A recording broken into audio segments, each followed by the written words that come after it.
One amazing thing about video games is that they can have a profound impact on you. I'm sure we all have a game that really helped us through some tough times, brightened our day for a little while, or even just so fun that it leaves an impact on us. Let me tell you about a story of my game, the game that changed the way I looked at the medium as a whole. It was 2017, and I was finalizing my preparations for a local ARMS tournament. Yeah, really. At that time, I was super passionate about that game in particular. It was the first game I really tried to master. The tournament was a higher price than normal tournaments, and by a lot. It was supposed to be like a large-scale event. This was the day that Super Mario Odyssey was supposed to come out. I remember seeing a bit about the game, but at that point, I was actively trying to avoid it. I was a broke kid and I wanted to save my money. I knew that if I saw too much of the game, I might be tempted to buy it, and with the big tournament that night, I simply couldn't afford to go if I bought a new game. Something happened though that changed my mind. Nobody showed up for the tournament that night. I was shocked. Our local event usually had around 10 to 15 entrants, but at the same time, this event cost much more than a normal event. At first, I was super disappointed. I had been looking forward to this for such a long time. Quickly, however, I remember that Odyssey had came out that day. With no need for money anymore, I decided to go to GameStop and buy it. I got home that night, popped the cartridge into my Switch, and sat down to play it on my TV. Oh my god. This game blew me away.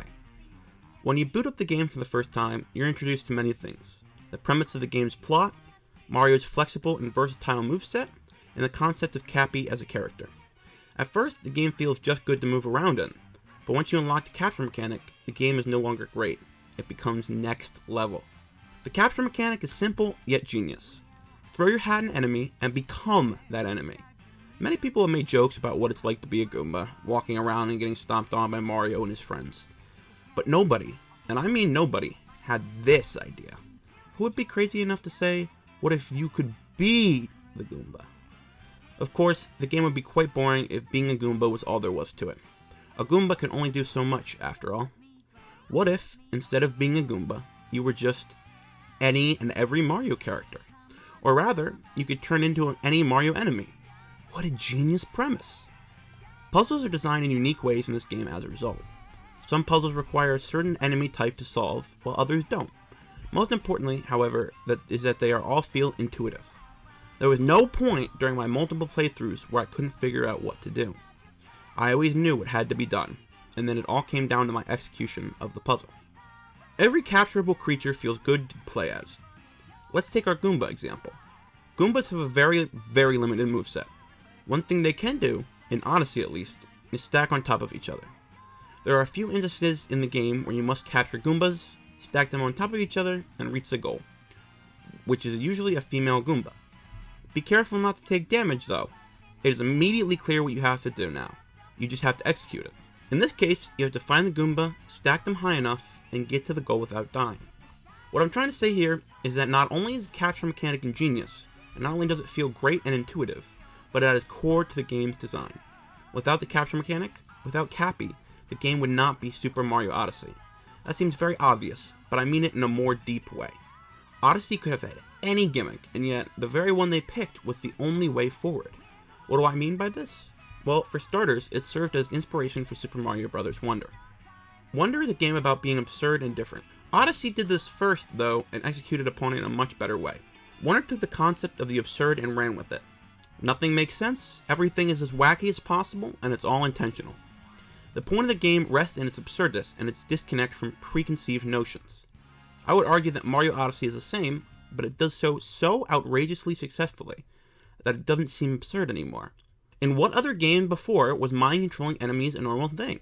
The capture mechanic is such a bizarre and interesting one that it seems almost like a gimmick. Additionally, and more obviously, Odyssey is the first Mario game to have two different types of coins.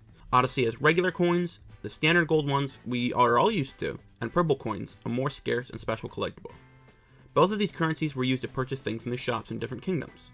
Super Mario Bros. Wonder also has two different types of coins, except this time, only one type of coin can be spent. The flower coins, which also happen to be purple. Odyssey doesn't just excel because of the fantastic capture gimmick, though.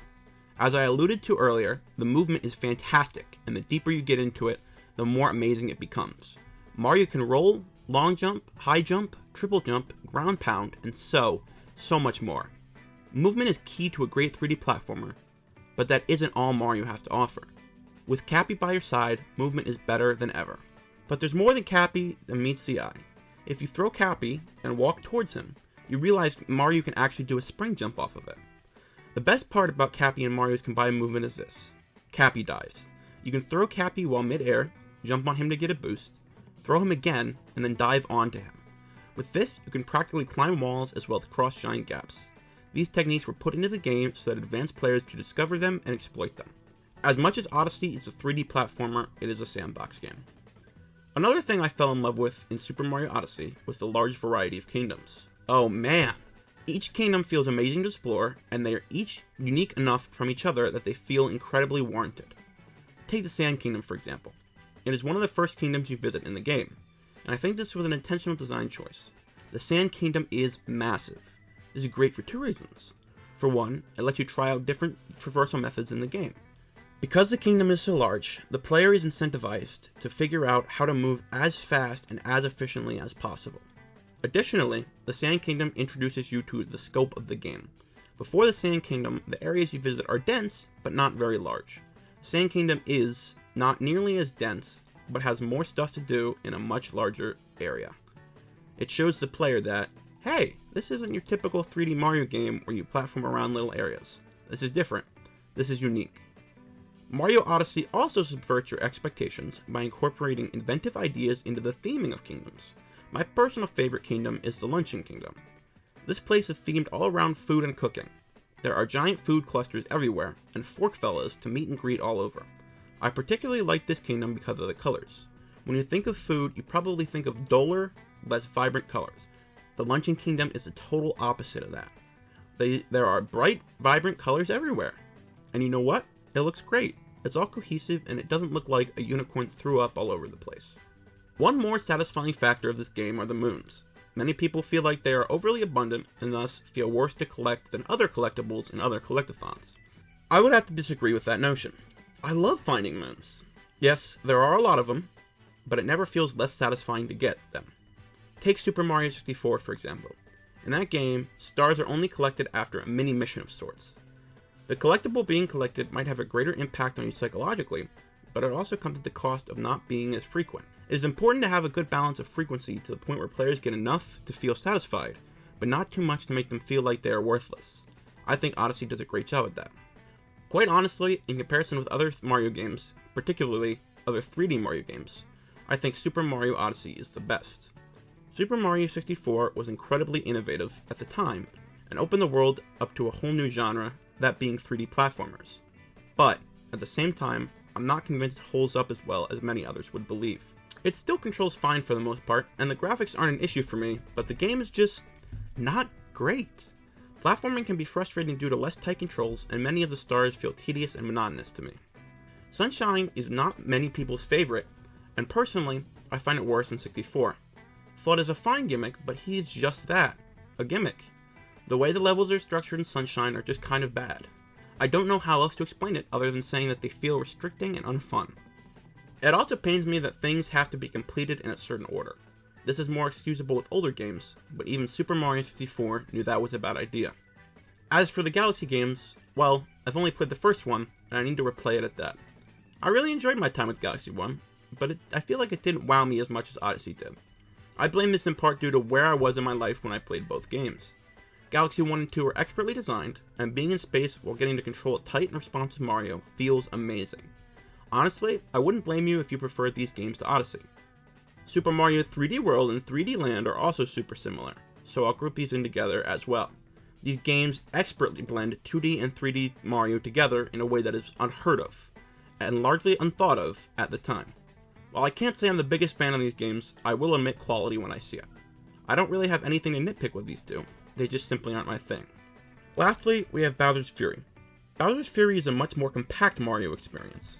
It is fun and enjoyable, but it just feels like a series of small, in-scale concepts that were slapped together in a larger open world. I do love the power-up system though. And honestly, if you prefer any of these games to Super Mario Odyssey, more power to you. I think that Super Mario is a very special franchise.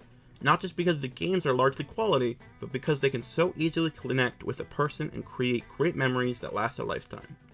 There is nothing wrong with having a different opinion, so please feel free to let me know why I'm wrong in the comments below. Video games can transport you into another world, a world that only somebody could dream up. It's beautiful, really, the way entertainment media can be used as an escape from our day-to-day lives. Many people need this escape as they are going through tough times. Super Mario Odyssey provided me with an experience I will never forget. This game is one of the few that really sparked my passion for gaming as a whole. I love this game, and I don't think I ever won't. Thanks again for watching. If you enjoyed this video, like, subscribe, and all of that. It would be much appreciated.